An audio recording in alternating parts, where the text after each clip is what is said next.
Greetings and welcome to our series of weekly devotionals. We've reached the midweek portion of our offering this week, looking at a passage in the book of Job.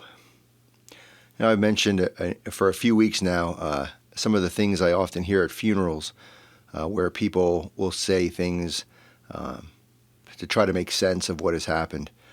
God needed another angel in God's choir or some such nonsense. And we often say things like this when we're trying to make sense of something that has happened. We might try to explain, well, God is punishing so-and-so, or everything happens for a reason. It must be God's will, or folks who say this is a sign of the apocalypse coming or the end times. Most of these things are sort of nonsense, but they help us to try to explain. And we are meaning-making creatures. We want to always try to make sense of what is happening, even when things apparently don't make much sense.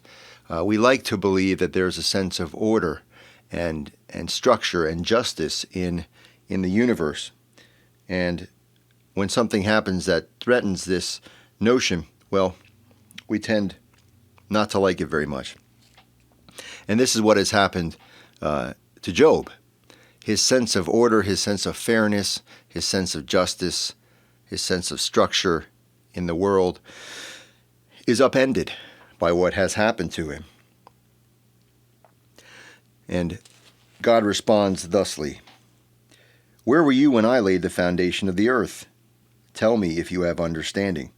Who determined its measurements? Surely you know. Or who stretched the line upon it?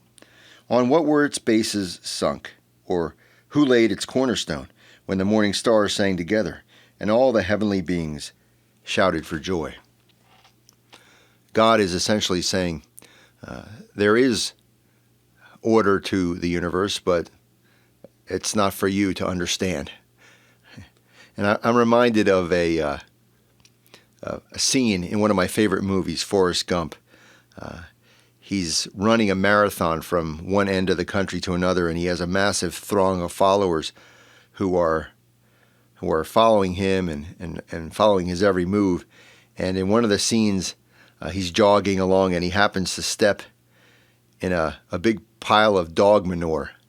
And one of the onlookers says, "Oh my God, you just stepped in a big pile of dog poop."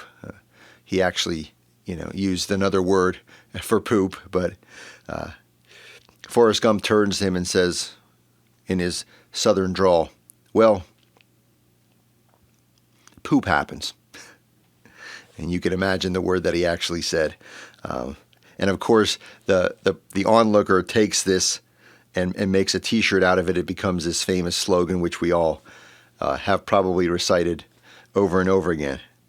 The idea, though, is that of course, there is a randomness to the universe, and it's beyond kind of our concept of order, that sometimes things happen that just go against the grain of our sense of fairness and justice. But this passage reminds us that although some things happen that are beyond our understanding of order, that they are not beyond God's understanding of it and maintaining of it. And so things that seem to us to be disorder perhaps are not disorder, but are in fact divine order. Amen.